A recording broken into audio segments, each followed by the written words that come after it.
On the anniversary of a king's execution, they came back for his arch enemy, but he was already dead, so they dug him up. Outside the Houses of Parliament stands a statue of Oliver Cromwell. Some regard him as a hero who brought down the tyrant king. Others regard him as a villain, responsible for the execution of that king, Charles I, in January 1649. In Ireland, he's remembered for brutal massacres at Wexford and Drogheda. Love him or loathe him, Oliver Cromwell changed history. In September 1658, Oliver Cromwell died of natural causes. His body was embalmed and buried here at Westminster Abbey, amongst all those kings and queens that Cromwell so despised. After his death, Cromwell's son Richard took over as Lord Protector of the Commonwealth, but he proved hopeless at running the country. The monarchy was restored, and King Charles I's son returned from exile in 1660 to take the throne as Charles II, but he hadn't forgotten what had happened to his father. On the 30th of January 1661, the 12th anniversary of Charles I's execution, Charles II ordered that Oliver Cromwell be dug up, dragged to the execution site, hanged, and then beheaded. It took 8 blows of the executioner's axe to separate Oliver's head from his embalmed body. His head was then boiled in pitch, placed on a spike on a 20-foot pole above Westminster Hall, the very building that held Charles I's trial back in 1649. Now the head had a very stark warning: don't kill the king.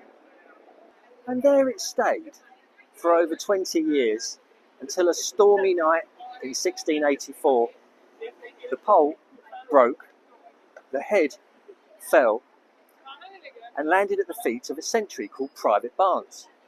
Most people would have handed it back in, but Private Barnes took it home with him and he presented it to his wife. She said, "You're not putting that on the mantelpiece." So they compromised and they stuck Oliver up the chimney. Private Barnes died, and in 1710 his widow sold it to a Swiss collector called Claudius Dupuy, and he charged visitors to his little museum a penny to see the head of a traitor. At first, the head was like a symbol of terror. Now it was just a curiosity, with people saying things like, "Oh look, I can still see bits of his beard and his warts." Over the decades, the head passed between many owners. One of them was Samuel Russell, a comic actor and heavy drinker, who said he was related to Cromwell. At dinner parties, after he'd passed around the bottle of port, out would come the head for his visitors to look at. And now it started to decay somewhat, but it still attracted the attention of another collector called James Cox. At first, in 1780, he offered Russell some money, but this was refused.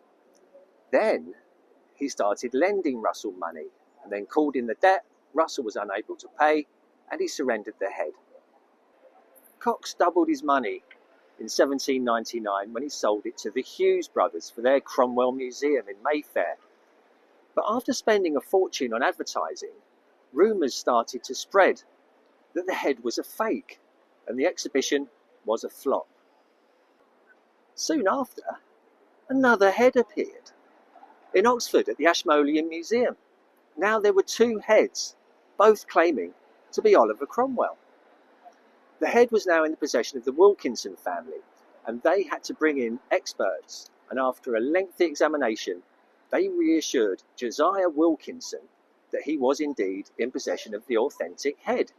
It was his pride and joy. He even took it down the pub with him.